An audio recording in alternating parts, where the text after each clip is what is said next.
This is a Film Stories original podcast. Love this podcast?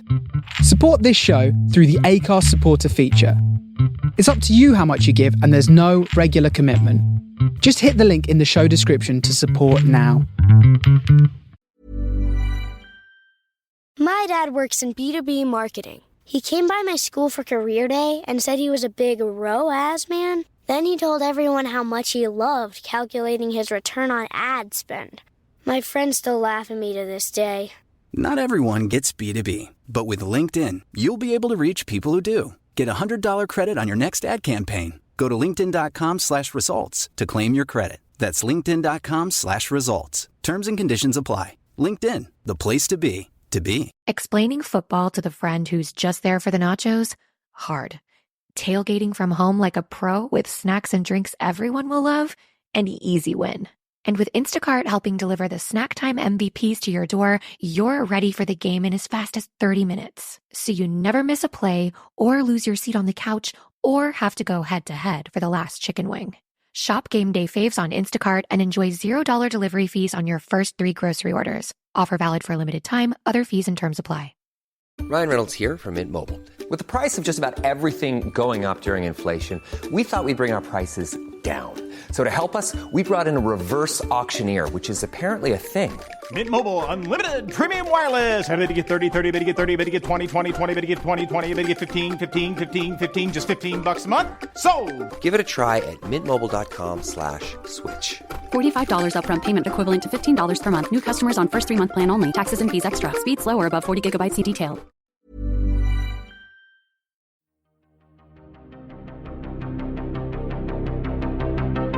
This is Writers on Film, the only podcast dedicated to books on cinema.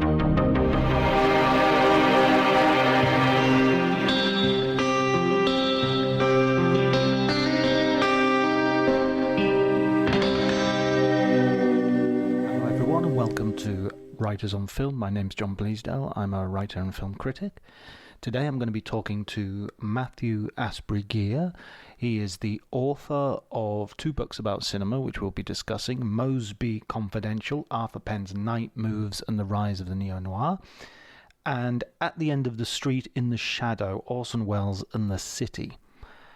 If you enjoy the podcast, please remember to like, subscribe, and spread the word as far and wide as you can. Sing it from the rooftops, if need be, or just broadcast it on ham radio if you wish. You can follow me on Twitter, Dr. Jonty, at Dr. Jonty, at Dr. Jonty, DRJONTY. But before you do any of that, please enjoy the conversation.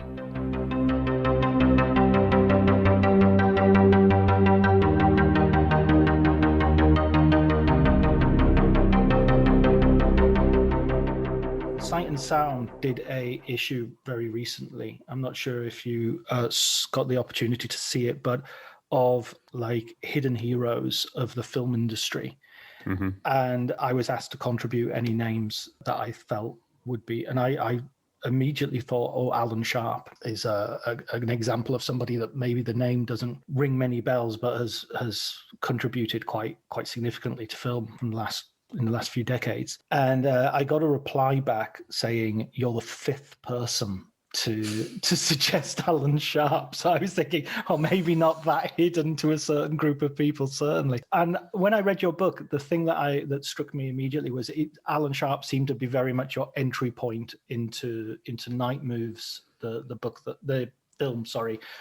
book covers. Well, I mean, what I discovered looking into the history of how Night Moves came to be made is the extent to which it really was a collaboration between the screenwriter Alan Sharp and the director Arthur Penn, and more so than maybe I initially suspected. I mean, we do always, I guess the auteur theory has been so influential, and we do tend to attribute, authorship of films to their directors, and the screenwriters do tend to get forgotten. But looking at the project, I realized, Alan Sharp really brought his own distinct vision to the genre of the detective story, and he had very specific I think, motivations for what he wanted to achieve as a screenwriter, and not just in on this project, Night Moves, but on all of the films he was writing in that period. And so the more I looked into how it was made, I realized it was a collaboration. It was very much a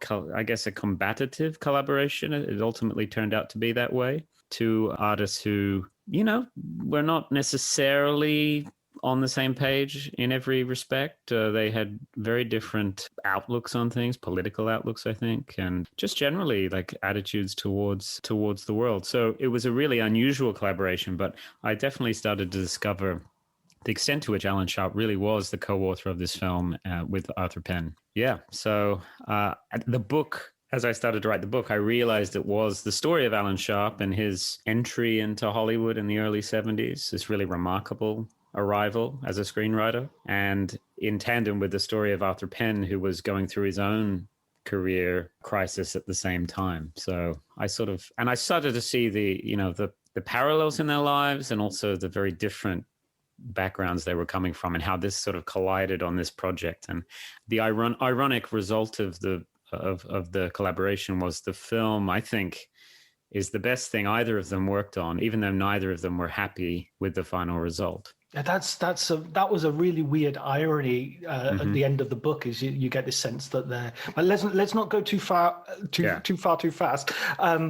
For our listeners who maybe are not familiar with this period, shall we set the scene a little bit? Who was Alan Sharp, and where does Night Moves fit in his career? Well, Alan Sharp was a Scottish writer. He was born in 1934 in Greenock, which is a town on the Clyde River. It was historically a shipbuilding town, not too far from Glasgow, where I am right now. And Sharp had grown up.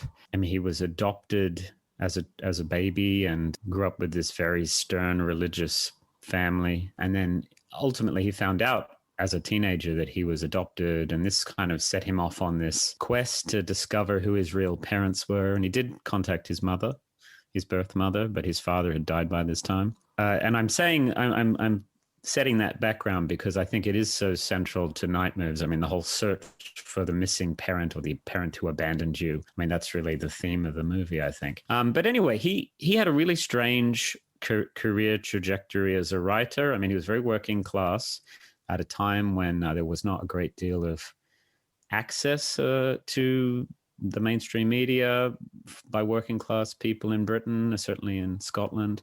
But he wound up actually first making his mark in British television, writing television plays and also radio plays for the BBC.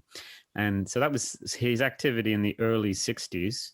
But then he shifted his focus to writing and publishing novels, and he published 2 novels in the mid-60s, and they're very autobiographical novels about his youth in Greenock, and they're all about the town of Greenock. They're very, I mean, I'm a huge fan of his work as a screenwriter. I don't really like the novels that much. I sort of feel the novels... You give them short shrift in the book, don't you?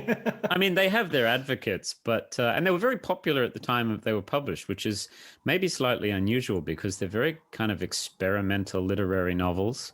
I like experimental literary novels, don't get me wrong. But these ones are... I mean, to me, they're pretty dated and very much of the period. So, but what happened was, so he published these 2 novels, Green Tree and Giddy and The Wind Shifts, and they were very successful commercially as well as critically. I think because of their sex content. I mean, they're quite... It was right after Lady Chatterley's Lover had been published by Penguin. You know, the censorship trials were over. It was possible now to be much more explicit with language in fiction. And I think he kind of was just in the right place at the right time. The book that the first book he wrote sort of fit the mood. People wanted to read these, very modernist novels. I mean, it's very much, I think, indebted to Joyce and Lawrence. And so he made a big splash as a novelist, and he sold the rights to these books to all these different international markets. They were getting translated. And then at a certain point, he shifted his career focus again, which is another remarkable thing, and started writing genre screenplays on spec. So he started writing Westerns, and he started writing crime stories. And in the space of about 4 years, starting in 1971, 5 of his original screenplays were filmed, and released, all by different directors, just back to back. He wrote and saw all these projects realized, which is pretty remarkable.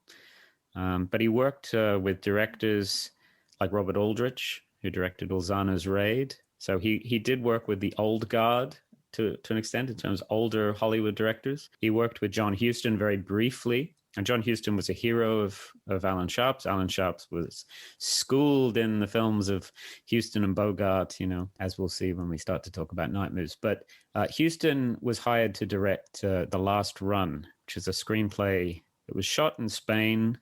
It's about a kind of a driver for the mob, played by George C. Scott. But after about a month's shooting, Huston got fired, or he resigned, and he was replaced by Richard Fleischer. So it wasn't a very happy collaboration for Sharp. Then there were younger directors, very new Hollywood directors like Peter Fonda, who just had a huge success appearing in Easy Rider. He became enamored of a screenplay that Sharp had written called The Hired Hand. So he produced that as his first feature as a director. Yeah, so all this is going on in a very, very concentrated period of time. And, this is Hollywood in the early 70s, which is a kind of golden age for people who love the gloomier side of things. I mean, because this is a period of films where suddenly we start seeing all these movies about failure in American life. And Alan Sharp was somebody who I think pretty constitutionally was very fatalistic.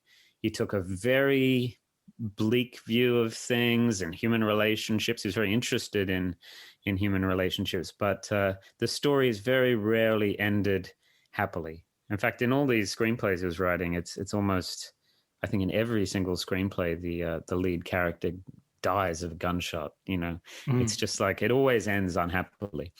And he was just like in the right place at the right time with, tremendous talent and a tremendous gift. And he created a great deal of buzz and enthusiasm for the work that he was writing. So he had this remarkable entry into the film business, having established himself as a very successful novelist. Yeah, and he wrote westerns and crime films. And then having produced these films, the fifth of these original screenplays was what became Night Moves. And that's when Arthur Penn signed on. And, really when the deal was made to make Night Moves, the script wasn't really finished. And so they kind of had to steer it towards the final form that it had. But that's Alan Sharp. And then he did go on to a pretty successful career, and certainly financially successful career, writing television movies and working as a script doctor. And he did in later years write Rob Roy. And so he had a pretty long career, but this was just a very concentrated period in the early 70s where all of these original screenplays got made.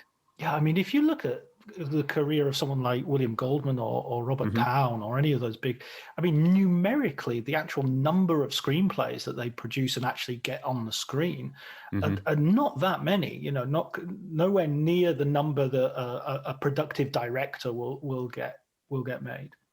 I think, working screenwriters in Hollywood always wind up writing about 3 or 4 times as many scripts as actually get produced. And that's certainly true of Alan Sharp as well. I mean, it's in the scheme of things, it's not that expensive to commission a writer to write a script, but it's a lot more difficult to get the money to actually produce a film. And so, yeah, I mean, Sharp, there are a lot of unfilmed screenplays in the Sharp archives. So he was a consistently working screenwriter for his whole career. And he, as I said, he wrote a lot of TV movies, and that's a very sort of disposable, ephemeral format to work in, the movie of the week on TV. But so he did have a consistent career over a long period, but it was really the first half of the 70s where we got all these original Sharp films made. What about that shift that you sort of alluded to as well? I mean, he shifts from being a novelist to a screenwriter, which is one thing, but he doesn't write screenplays about, Greenock. He writes screenplays that are aware, and I've seen Ulzano's Raid and The Hired Hand. And if nobody told you this screenwriter is a Scottish writer, you'd never guess it. they master the idiom. Well, he said, I mean, I think there's some truth in the fact that Hollywood and American culture is a pretty international culture. He'd grown up in Scotland, going to the movies all the time and seeing these Bogart films and seeing Westerns, the films of John Ford and so on. So he felt, I think, very fluent in that language, that cultural language. And for him, I mean, he said, growing up where he had grown up, not the most, exciting place in the world and pretty gloomy at times and kind of poverty, that the films that he saw as a child kind of gave him a sense of grandeur that didn't exist in his own life. So, but I think it was the best decision he could have made to begin writing these Hollywood genre screenplays because I mean, he obviously had a very autobiographical impulse as a novelist and, writing about his hometown. And, he had a very complicated personal life as well, romantic life. And he wanted to get, I think, a lot of that on the page. But by writing genre screenplays, I think it was, apart from the fact that I think he played to his strengths. I mean, he wrote great dialogue. He wrote very taut action sequences. And, he was very good at structuring his screenplays. And it meant that the kind of purple prose that he specialized in as a novelist just had to go out the window. So I think he was playing to his strengths, but also by removing himself a little bit from this nakedly autobiographical content, it still allowed him to explore the themes that he was interested in about men and women and so on, but in a sort of different context. And I think that all was very beneficial, and his writing suddenly kind of came alive. Yeah, kind of tragic masculinity, romantic masculinity, That's it. I mean, he was somebody, I think, he was very interested in masculinity. He was very interested in the limits of the male experience, and he's very interested in women. And I don't just mean romantically interested in women. He was interested in women, as people. And in fact, when in the process of researching my book and I interviewed the actresses who'd worked on Night Moves, they were both, the two main actresses were both, they remembered being so impressed by his insight as a male writer into the female experience, and that he wrote female characters which were very unconventional for that time. So they were extremely excited to work on the project because you didn't see that type of writing for women actors too much. And so moving on to Arthur Penn, Penn at this point has already established himself as both a TV and film director, and also on Broadway, I think. He's already done Bonnie and Clyde. Before that, he did The Left-Handed Gun with Paul Newman. So where is he? At what point is he in his career now that Night Moves comes along? Well, Penn, should have been kind of at the top of the world. I mean, as you say, he'd had a career directing TV in New York, and then he'd come to Hollywood, and, he made a bunch of films in the late 50s through the 60s, but, really culminating in Bonnie and Clyde, which, was a major film in the culture. I mean, it was a very new type of film in terms of its depiction of violence, but it was an exciting film. It seemed to take on board the influence of the French New Wave, so it definitely seemed to represent a new type of film. But the thing is, actually, Penn at this particular point, that when he took on the Night Moves project, personally, according to the interviews that he gave, and he was in a very dark place. He was, I think, suffering from pretty serious depression at one point. He directed Little Big Man in 1970, which was a kind of revisionist Western with Dustin Hoffman, and I think he found that whole process very exhausting.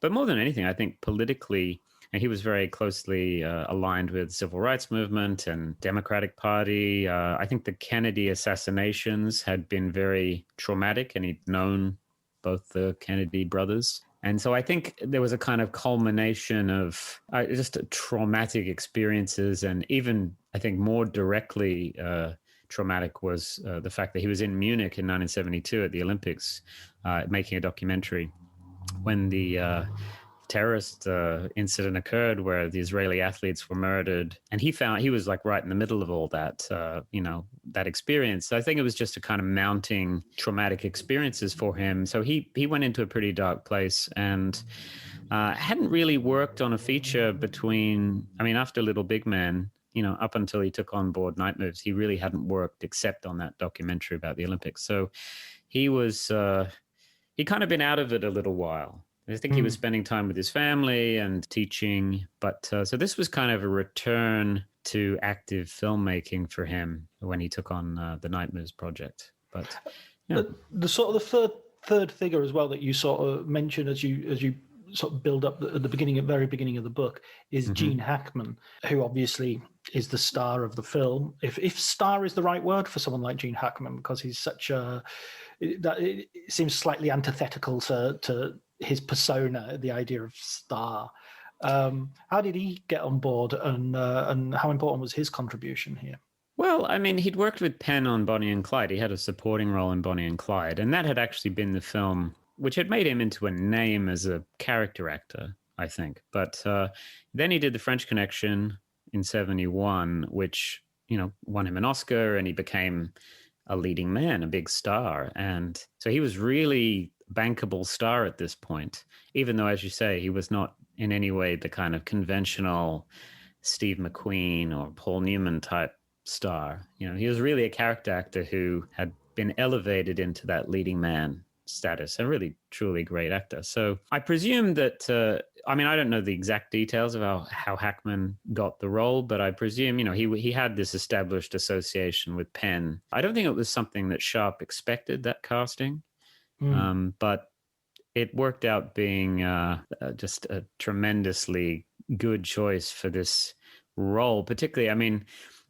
it's a character. The character in Night Moves is a kind of macho football player, somebody who very old-fashioned in his mentality in many ways, and but he's got a lot of inner turmoil. And Hackman's speciality is just he's able to communicate, I guess, a kind of emotional turmoil without having to really do anything very overt. There's just so much going on inside that's evident to the viewer, and so he was a very quiet actor in many ways, and so it was just perfect casting, I think, for this very complicated role. Yeah, he just has one of those faces that even at rest seems to tell you everything you need to know. So he can do an absolute minimum and still convey very complex states of mind, as you said. And what about you? How did you? So we've got Hackman, we've got Penn, we've got Sharp. How did you get to Night Moves? What was the move that got you? Which, by the way, you pointed out it was called originally something like, what is it, the Dark Tower, or the Dark Tower? Yeah, that was the title actually until, post-production when I think the reason the title got changed was in 1974, The Towering Inferno was released. And I think it was an attempt to they didn't want any sort of name confusion involved. So they renamed it Night Moves with the pun on night. Yeah, how did I get involved? Well, I just written a book about Orson Welles, which I think we want to talk about. But, having done this very big project where I had to kind of take on board the entire filmography of Welles, I thought, well, it'd be nice to do a kind of more restricted research project, like focus on one film. And Night Moves was a film that I had seen several times, and every time I saw it, I got more intrigued by it. It seemed to be more resonant. And I don't think I'm alone in that's, I guess, reaction to it. It seems to be something that kind of lingers in the memory, and I started to get a little sort of obsessed with it and try to figure out, well, exactly why is this film so compelling? But also it hadn't really been, the making of the film wasn't really that well known. And the film itself was only really restricted to a cult audience, and maybe still is. But so I started looking into the background, and I read an interview with Alan Sharp, actually. And I think that was the catalyst to actually do the book, because I found this interview with Sharp so compelling and full of insights into the writing process and the filmmaking process. And, I was so impressed by his particular angle on the subjects, the themes of this story. So I guess in a way, the book was an attempt to kind of explore all of the provocative things that he had said and sort of take them further. So yeah, and then I also just realized it's a really good story, how this film came to be made, and the weird circumstance that neither the writer nor the director were happy with the way it turned out, even if I think it's their best work on either side. Yeah, and it's also become quite recognized in critical circles as one of those classics of 70s cinema that to stand up beside The Conversation or Parallax View or any of those other sort of grandees. I mean, my first experience, my first knowledge of the film came from reading a book. I forget the name of the author now. Maybe you can help me out. It's The Cinema of Loneliness. Yeah. Is it Kolker? Yeah, that's right. Yeah. And it's a survey of, I think, 6 sort of 70s directors, including Kubrick, Penn, Scorsese, and all the way through. It was, I read about it before I saw it, and I read about it very much in the context of this is an American new cinema, and it's influenced by the new wave and Mickey One and things like that. So when I actually sat down and saw it, I was primed to sort of take it seriously, I suppose. But I also just really enjoyed it as a really good piece of genre filmmaking. Mm-hmm. It is very much in line with those other films you mentioned. It's about, as you say, alone. That's a good term to use in relation to. It's about loneliness. It's about this inability of this main character to communicate with his wife he's trying to. And yeah, there was this period when it was possible to explore these themes in a way that they didn't have to resolve in any sort of traditionally satisfactory way. And I mean, that's certainly true of Night Moves. There's a lot of unresolved questions about the film, but it is a genre film, and it was released as a genre film, and I think that's one reason why it never really made a big splash initially, because people expect certain things out of a piece of genre like Night Moves. They expect it to tick the boxes for a private detective film, which it doesn't entirely do. And it doesn't have a bullet style car chase or no, or a sort of set piece but these sort of detective movies seem to be really popular at the time, and not popular popular more with directors maybe than with audiences, in the sense that you mentioned as well in the book that you've got the Long Goodbye and Chinatown. I think it's a way that history concertinas as well, because we think of the 70s as extremely separate from the 40s and the 50s and film noir, but they're only it's only 20 years separate 1970 from 1950, and it's Bogart isn't dead for that long. I think one of the things I found great in the book is you just list James Dean died this year, Marilyn Monroe this year, Humphrey Bogart was maybe the first to go. And you just sort of think, yeah, God, that's the equivalent of us losing David Bowie and, one after the other. How strange that must have been at the time as well. Yeah, I know. It wasn't that long, but not many years had passed. However, I think American sensibility had entirely changed, and culture had entirely changed in the 60s. And I mean, you look at American Graffiti, which is released in 73, and it's about 1962. And so it's a period film about only 9 years earlier.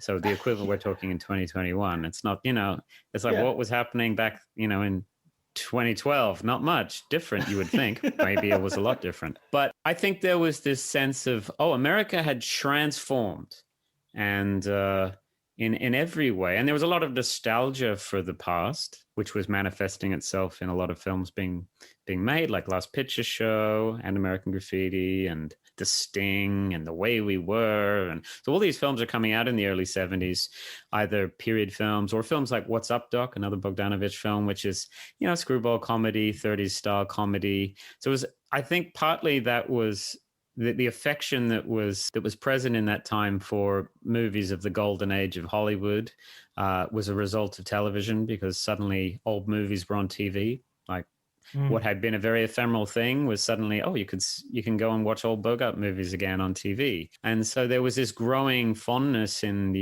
among the American public for old movies. Because they were suddenly accessible again. And the detective films that started to emerge in the 70s, really in the late 60s and into the 70s, a lot of them are kind of pastiche films. They're very, they're winking at you. Look at us do the old Bogart number. And, some of the lesser detective films of the 70s, I think, are very much just kind of nostalgia exercises. Like Farewell, My Lovely came out around the same time as Night Moves, and with Robert Mitchum. And it's very much, I mean, it's not a bad film, but it's not anything particularly profound, because it's all about just aping the style of those movies, the visual iconography, the fedoras, the trench coats, you know, and people obviously took a lot of pleasure. The audiences took a lot of pleasure in you know, seeing contemporary revivals of that old style, and even seeing Robert Mitchum again. You know, exactly. It's, you know, it's Burt Lancaster would do a similar thing in Atlantic City to maybe a bit more depressing effect. Because it wasn't as if so much time had passed that those actors were not still around. I mean, most of the 40s actors were still alive and still many cases working. So it was easy to get a Mitchum to do that. But, and you know, there's other interesting detective films like Chinatown, which sort of starts as a pastiche of the old detective story, but then it becomes something much greater than that. I mean, I think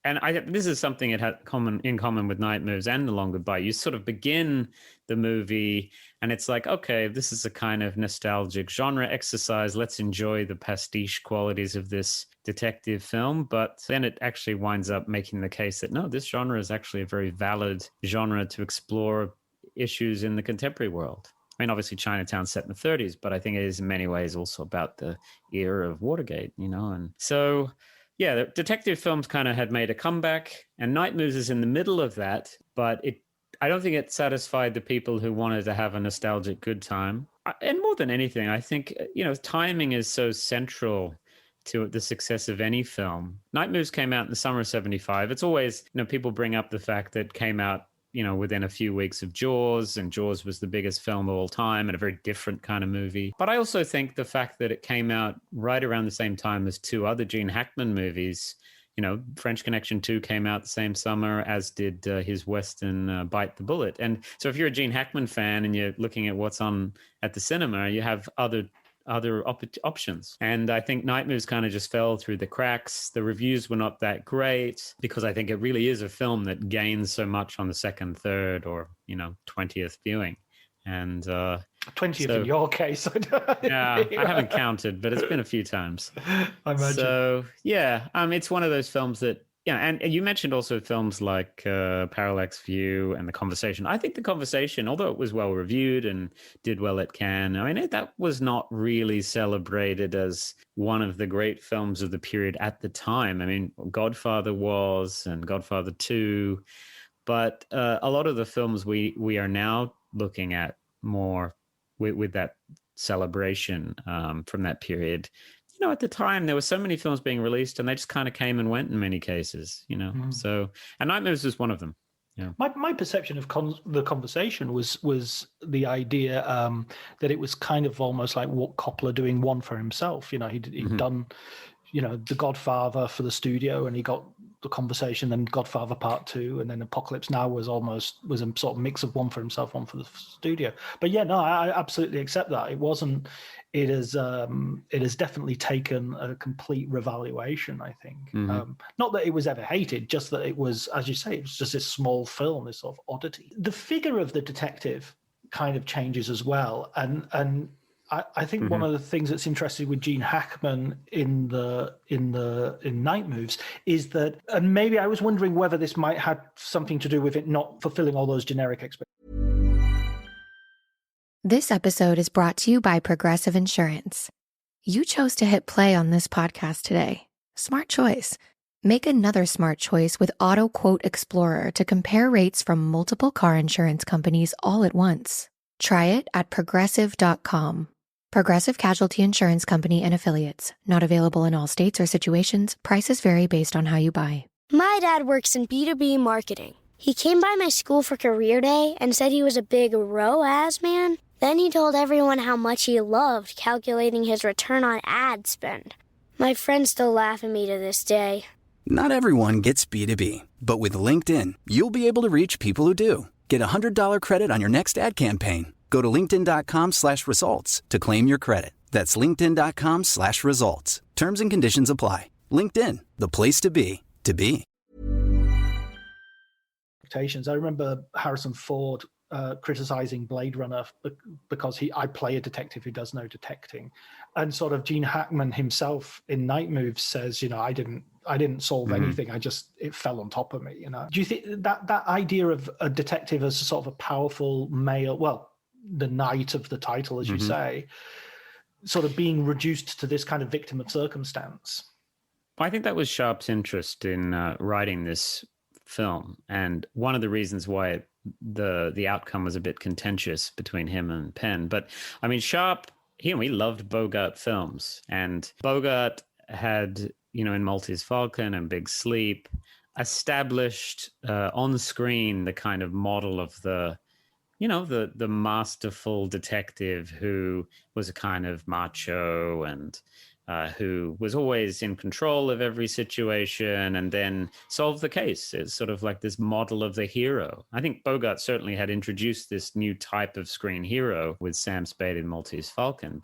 And although Sharp loved those movies, I think when he came to write his own detective story in the 70s, he was very interested in kind of probing and interrogating the limitations of that kind of hero. And that's really in all of his screenplays of the early 70s. He was really interested in breaking down that male hero and looking at the limitations. So in his screenplay for Night Moves, the main character is, he was an ex-football player. He's a homophobe, and that was an aspect of the script that was toned down quite significantly by the final cut. And he acts essentially as a Bogart-style private detective hero. He goes around being kind of aggressively masculine, and he also falls in with the stunt director, who's this, like him, a kind of macho guy, uses his fists before his brain.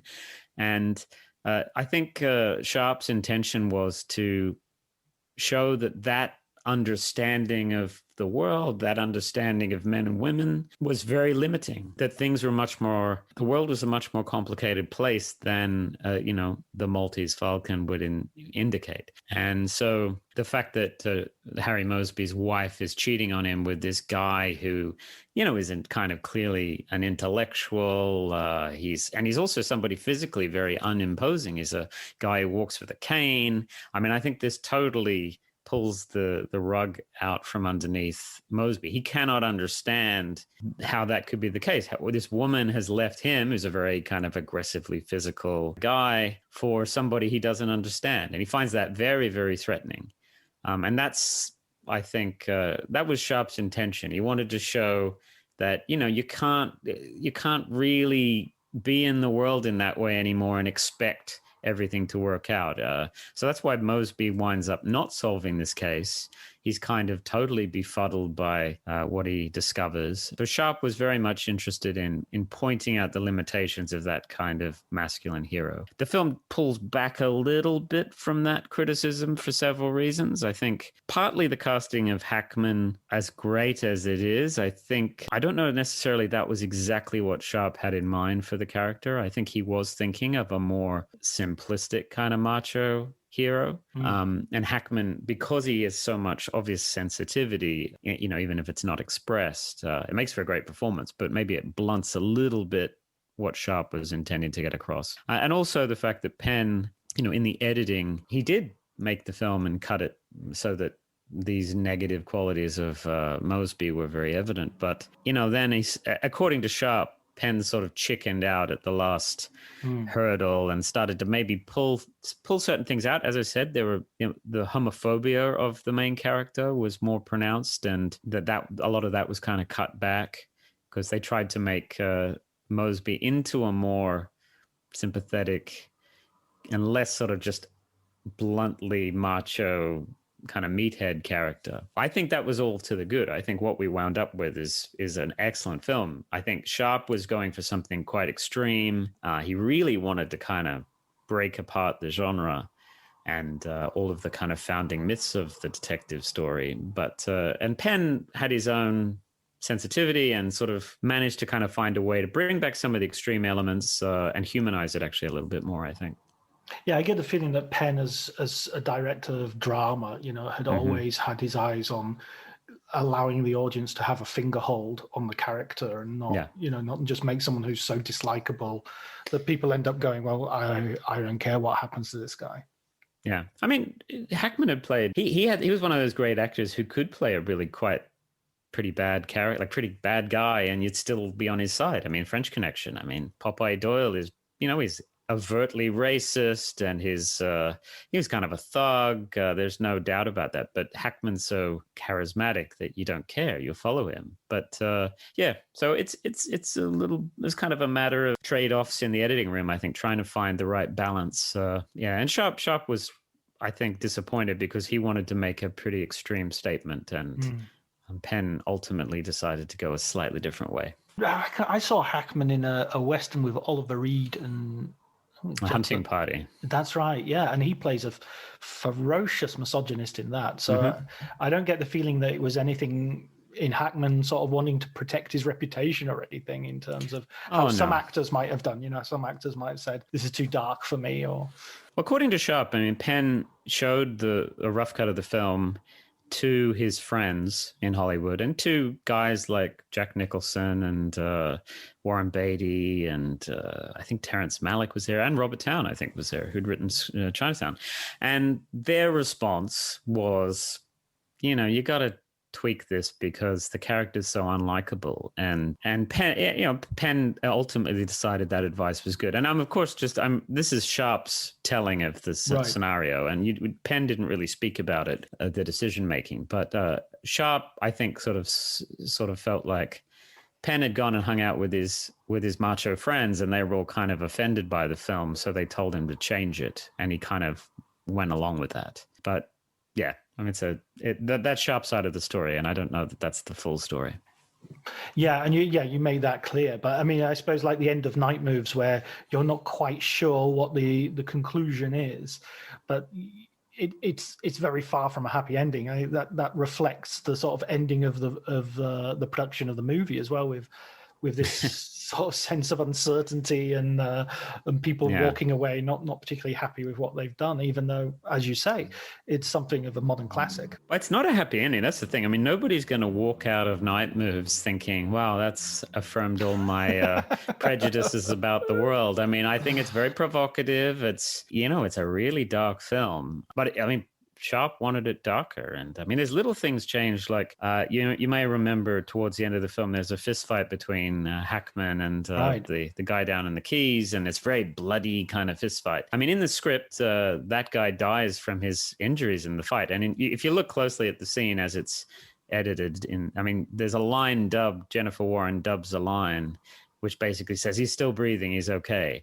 And in the film, the original idea was that this guy died from that. But clearly in the editing room, they're like, oh, this is so, can't we just like have him injured and just lying there unconscious? Because it's just unrelentingly horrible. He's beaten a man to death, yeah. And the man isn't the main villain, So, there's lots of little things like that. And I think it's actually really well done, this last-minute surgery. I mean, and that's probably due to the expertise of Dede Allen, who was the editor, such a brilliant collaborator for Penn. It shows you how you cut one line here and there, and it does transform the meaning of the film, or it transforms how we understand a character. Yeah, there was a lot of ADR done on Once Upon a Time in America as well, the infamous sort of police academy cut that they made of the film. and they would have sort of people saying, we're going to so-and-so's to pick up so-and-so as a way of sort of clearing up what they thought was Leone's inept filmmaking. Yeah, what an amateur that Italian is. Sergio Leone doesn't know how to tell a story. Listen, let's move from Night Moves to your first book, which is Orson Welles. Sorry, can you give me the full title? It's a mouthful. It's at the end of the street in the shadow. Orson Welles in the city. Okay, so I'm not sure if there's an adjective for this. Wellesian. I'm a huge Orson Welles fan, and full disclosure, I haven't read your whole book. I've read your introduction and the first chapter, but I'm definitely going to stick with it because it's a really original look at Welles. What led you to this? Was this are you approaching film via academia? Then are you looking at it as an academic? Well, I am. I mean, I'm an academic, and that's my background. And I guess as a Wells researcher, that's certainly how I started. And it is an academic book. I mean, I feel more now that I'm approaching film writing as a historian, and I mean as a critic as well, but less in a less sort of, I guess, directly academic way. But the Wells book was the product of my own huge enthusiasm for Wells, and the fact that the more you look, the more you discover. And more than anything, the excitement of going into the archives and looking at the huge mountains of paper that he left behind, the unmade screenplays, and all the documentation, the sketches. So, yeah, I mean, I approached the book. It's a study of his body of work. So it is, I mean, there's quite a number of books out there that look at the films of Orson Welles, of course. But I decided to look at him as an urban filmmaker. I thought he was a great kind of poet of the city. And so that's the sort of prism through which I decided to look at his body of work. And, I mean, he made films all over the world, in many different cities. And sometimes he created the cities in studios. But I think he had a lot to say about urban life and, not just in the 20th century, but in the past as well. So it kind of just created a guiding structure to explore his work from a different angle. I love the idea that you mentioned right at the beginning of the book, where he traveled so much as a teenager with his father, and so he'd seen a lot of these cities already. So it was almost that whenever he went to visit a place as an adult, there was always a sense of nostalgia. He was always going back to a place he'd already been to. It's sort of the limits of being precocious, I guess, is from then on, you're just bored. You're just retreading. Yeah, it was always like, wow, Budapest was over by 1923, so that was kind of a bit like, and he'd been there. Yeah, that's, he had this remarkable childhood because he did travel all around and was just a sponge. So, when he went to a place, he read everything he could about it. He read the literature of the place, and he read the history of the place and connected with it. So he was an incredibly cosmopolitan artist. So yeah, by the time, I mean, he made Magnificent Ambersons when he was 26. And, that's a film all about, I mean, it's from the point of view of the nostalgist, the way things had used to be in the old days, which is a weird thing for a 25-year-old to be obsessed with. But I think that was just his sensibility. And it kind of creates this emotional logic for the characters, this sense of there had been a past where things had been better. I think he used that very artistically. I mean, even Citizen Kane, you have you're looking back on the life of a man. Where did it all go wrong? Rosebud is just an object that expresses nostalgia for something that's vanished. Yeah, that's why his films are so, I think, so moving at times. I mean, Chimes at Midnight is even more so a film about. He was very interested in how one historical era is kind of succeeded by a later one, and he is interested in those characters who kind of are rendered obsolete by transformation. So that's the Magnificent Ambersons. These old kind of aristocratic town folk who are just totally left behind by the march of progress. And Chimes at Midnight is all about Falstaff going through the same thing. He's somebody of the Middle Ages who suddenly finds himself in this, new era where things are much colder and less organic. And, he found great poetry in that transformation. And I think my interest in urban images in Wells' films is he found ways to explore how cities change and how that affects our lives. How did you originally sort of land on Wells? What was your first sort of experience of Planet Wells? I mean, as a teenager, I got interested in Wells, the old-fashioned way of seeing Citizen Kane and Ambersons, and I saw Journey into Fear pretty early and on television, and just being like, wow, this is great stuff. And I wasn't thinking about writing a book about his work at that time, but I just got very enthused by Wells. And I think I also became, the whole story of Ambersons and the fact that it had been butchered by the studio and how he was a kind of martyr for, all those artists, he representative of all those artists who'd, struggled for freedom of expression. I found that very romantic. But then weirdly, I actually saw F for Fake very early as well, which was at the time, a film that was not really out there and not very accessible. It was on television in Australia in the 90s. And so that kind of, I mean, I equally love that, but I was also astonished this is the same director. I mean, because it's so different to those earlier films. And then I saw the Touch of Evil restoration when that was put out in the late 90s in the cinema. And again, it's just every time I saw a new Welles film, it was like, well, so there's so many sides to this artist. And so that was just an enthusiasm as a teenager and in my early 20s. And then when I ended up doing a PhD, a chapter of my thesis was on Touch of Evil, and it kind of just grew from there, this interest. And I was always so fascinated by the unreleased films, the unfinished films, this idea that, okay, we've got a kind of glimpse of the surface of his work in the films that have been released, but clearly there is so much more kind of in the shadows behind him. And so when I finally got to the archives in the US and also in Europe, yeah, it was like entering Xanadu and poking through all the objects that were left behind. What did you discover your personal rosebud in that?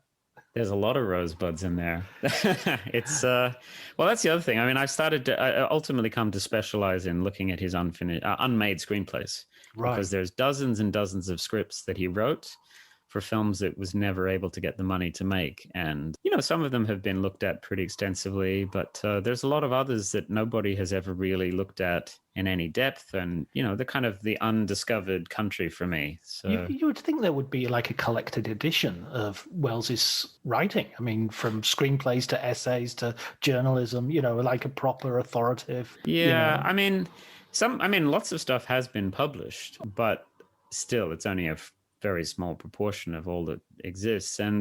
But I mean, there's lots of practical challenges to that. Firstly, legal issues. I mean, ownership of some of these screenplays, is pretty questionable. And there's been some unmade screenplays have been published. The Big Brass Ring was published, Cradle Will Rock. But yeah, I mean, there's lots and lots of stuff there. I think we're going to get a steady stream of Welles material appearing for the foreseeable future, because the interest is clearly just growing more and more, and there's no shortage of it. I talked to Mark Cousins a couple of years ago when he released his documentary, The Eyes of Orson Welles, and he was kind of saying that there was a period where there was a sort of dip in interest in Welles, that it was sort of maybe the propaganda that he sort of wasted his talent and was kind of winning. And it became almost fashionable to sort of disparage his work. But then it's, the backlash to the backlash has arrived. And yeah, we had his documentary. We've had The Other Side of the Wind was released and is on Netflix at the moment. What did you think of that, by the way? What did you think of The Other Side of the Wind?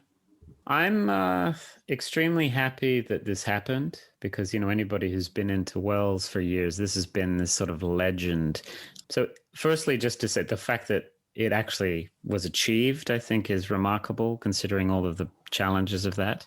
But looking at it as a film, I mean, I've watched it quite a lot of times. I've seen it quite a lot of times lately, because I'm teaching Welles at the moment online. And so I have to keep coming back to these films. And the more I see The Other Side of the Wind, it makes sense in the context of Welles' body of work, and it really was a missing piece. I think I have my quibbles with certain aspects of how it was put together. I think it's a little bit too long. I think 10 minutes could be taken out of it. I won't speculate on what Welles would have done, because you can't really know. But I honestly think it's a real great achievement that this occurred, and I think it's a really, I don't know if I'll say a great film on par with the best of his work, but I certainly think it's a very worthy addition to the filmography. So I was just ecstatic that this got done, and I think the intentions of the people who reconstructed it were very honorable. So I had the opportunity to watch it at Venice when it was premiered. Wow. You could imagine the trepidation in that screening room, because there were, it's a risky business. It's, is this going to actually detract from his reputation rather than, and I was just very pleased that it was recognizably a film. And I don't think that was a given, because I've seen a lot of sort of as you say, a lot of for instance, there's a new sort of documentary called Hopper Wells. I'm not sure if you've had the opportunity to see that.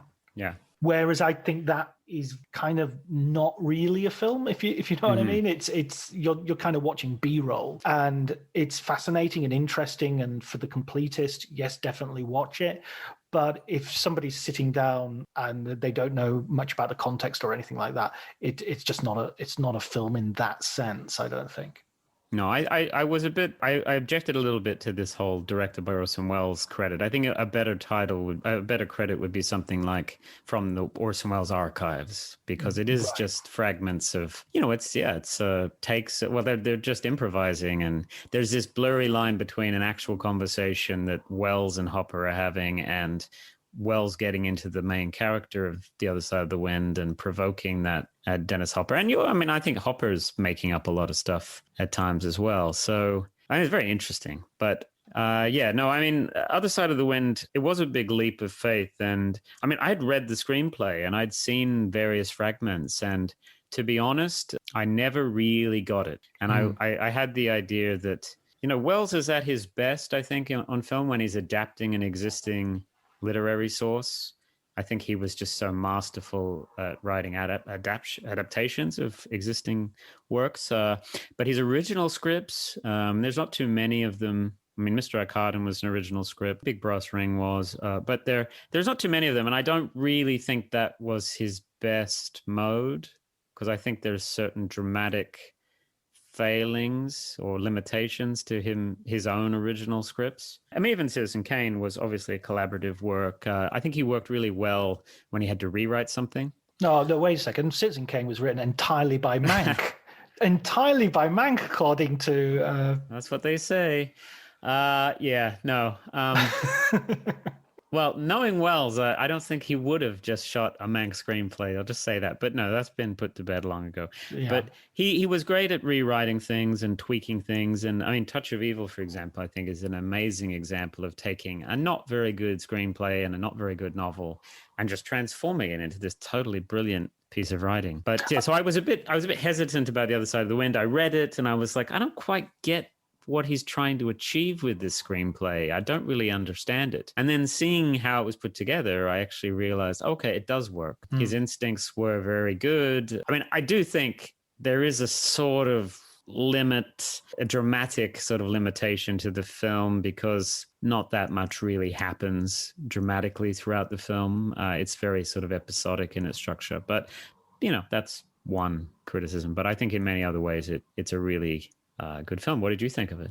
I was really relieved, and I thought this is good enough to be there, to be out there, and in many ways you can't really ask for anything more from an archive, from something that's been put together essentially posthumously. I did think that it sort of suffered from. I think, as you were saying, Welles is best when he's doing an adaptation. I also think he's best when he is inhabiting a genre. And this was a really contemporary film about, an Antonioni sort of, an argument that he seemed to be having with Michelangelo Antonioni. And so there was a sense of sort of irrelevance. I kind of know what he's getting at because I've seen Antonioni's films and all the rest of it. But what, if it had been released at the time, might have seemed a real, oh, wow, have you seen the new Welles? He really goes after Antonioni. These days, it's just like... who cares? Yeah, exactly. It's a crazy guy out in the desert, But then, we can... you're right. Over time, films take on new meanings, and we look at different aspects of the films as time passes. And for me, we're still a little bogged down in the story of how this film was made or not made, the biographical aspects of the autobiographical aspects of it, because people are always trying to... even the documentary that accompanied The Other Side of the Wind on Netflix was basically, they're saying, oh, this is Welles talking about himself. And maybe that's true to some extent. I can see it. There's very obvious autobiographical parallels, but at the same time, I think all that distracts us a little bit from thinking about this as a film. We maybe haven't gotten quite to the point where we can divorce all that baggage from just considering the film itself. And and my interest in that film one of my main interests in the film is the fact that, Wells is dealing with the whole question of masculinity in this film. Yes. And I've written about that. I looked quite closely into the Hemingway aspects, the Hemingway influence on this, which I still don't really think has been looked at in more than a kind of superficial way. But yes, as I'm interested in Alan Sharp's explorations of masculinity in the 70s, I think Wells was doing the same thing. And, that main character, okay, there may be some obvious autobiographical parallels to Wells' particular position in Hollywood at that time. But more than anything, he was very interested in the macho and the, what was going on with guys like that going around shooting off guns and killing elephants and hunting. I mean, all this kind of stuff. So, I think the conversation about the other side of the wind will probably keep going for a long time. And like all of Wells' films, it's released. There's a little bit of a conversation at the time it's released. And then 10 years later, 20 years later, 30 years later, we turn around and say, actually, this is a really great film. I mean, that's happened with Touch of Evil. Nobody really rated that in the United States, certainly at the time it was released. And then now it's totally established as an all-time classic. Same with Chimes at Midnight. It's only in recent years people have acknowledged, oh no, this is one of his great films. F for Fake, I think, is the same. And at the time of release, nobody paid a great deal of attention to them. So I think The Other Side of the Wind will be like that as well. I hope so. And I must admit, I've not seen it since that one viewing in the cinema. So I'd like to need to see it again. Yeah. Yeah, it is. Even at the time, I felt like, okay, this is a lot to take in. And I will give credit to the editor who put this together. That it's certainly true of Wells in this period that he didn't make too many allowances for the ability of the audience to get everything on a first viewing. I mean, F for Fake's a bit like that. It's very, very complicated in its editing, and you miss so much on a first viewing. And to the credit of the Other Side of the Wind reconstructors, they kind of followed Wells' cue, and they didn't make too many allowances. I mean, there's lots of characters in The Other Side of the Wind. There's all these relationships going on, and you kind of have to just figure it out on the fly. And trust me, the second, third time you watch it, you suddenly realize how it all connects together, and it's much more enjoyable. I think the third time, maybe, or the fourth. But not everybody has time to watch these films on repeat. But I do think they're very rewarding. Yeah, no, absolutely. I mean, I used to watch films. I used to get video cassettes from the local garage, and I would watch them with my family or with my friends, and then I would watch them in the morning before taking them back, and I'd always rewatch films. Nowadays there's just so much available out there. Yeah. I feel like if I'm rewatching something, I'm missing something else. So it's a new malaise. Right, you have a recommended film book for us, and I think this relates to what we've been talking about. So what is it, Matt? What's your recommended film book? Well, it's called Orson Welles and Roger Hill, A Friendship in 3 Acts, and it's edited by Todd Tarbox. And this is, there's a lot of Orson Welles books out there, as you know, and as you said, I wrote one of them. But this is a different kind of book. The best one. The best one. I don't know. Well, according to the introduction, that's...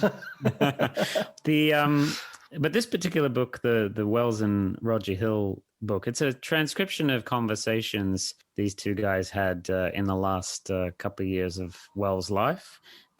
Roger Hill was Orson's headmaster at school, and then they became lifelong friends. So one of his very oldest friends, and there are several books of these transcribed conversations, but I quite like this one because there's a sort of the friendship that these two men have is clearly runs very deep, and it's less sensationalist than the My Lunches with Orson book. But yeah, so I recommend this book because there's no better conversationalist than Orson Welles. Absolutely. I've never read that. I knew about Roger Hill, from the various biographies, but I'll definitely try and search that one out. Okay, Matt, listen, thanks so much for spending time with us and talking to us about Mosby Confidential, your book on night moves, and the Orson Welles book, which has a long title. Call it the Orson Welles book. The Orson Welles book. Okay, I'll definitely put the title in my roundup at the end of the podcast and in the show notes. So once again, thanks very much, Matt. No, my pleasure, John. Thanks. Great to talk to you.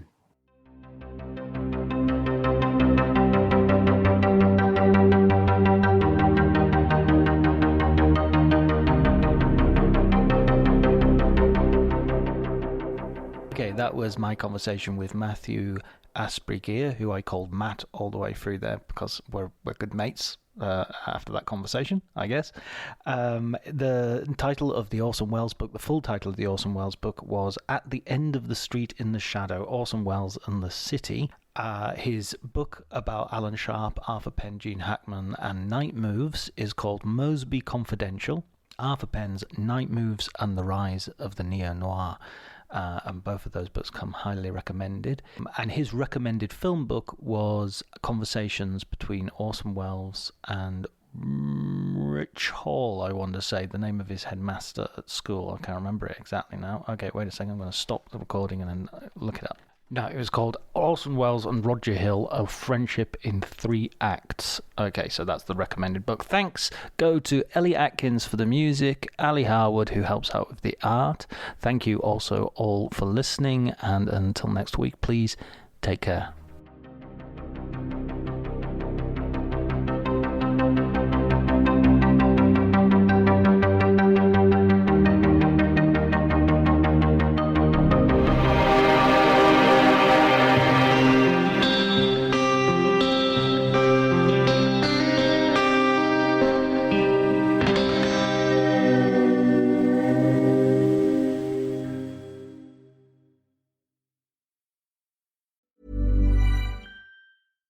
Cue the fireplace and your favorite fall movie. There's nothing better than a cozy evening at home with a glass of First Leaf wine. First Leaf is a personalized wine club that delivers right to your door. Sounds magical, right? They get to know your favorite tasting notes, which varietals you enjoy, and whether you prefer sweet or dry wines. So in every shipment, you get bottles tailored to your unique palate. Go to tryfirstleaf.com/fall to get your first 6 wines for just $44.95 with free shipping. This episode is brought to you by Progressive Insurance. Do you ever find yourself playing the budgeting game? Well, with the Name Your Price tool from Progressive, you can find options that fit your budget and potentially lower your bills. Try it at Progressive.com. Progressive Casualty Insurance Company and Affiliates. Price and coverage match limited by state law. Not available in all states.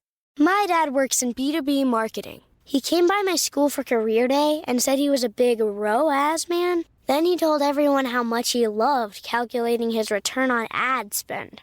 My friends still laugh at me to this day. Not everyone gets B2B, but with LinkedIn, you'll be able to reach people who do. Get a $100 credit on your next ad campaign. Go to linkedin.com/results to claim your credit. That's linkedin.com/results. Terms and conditions apply. LinkedIn, the place to be, to be.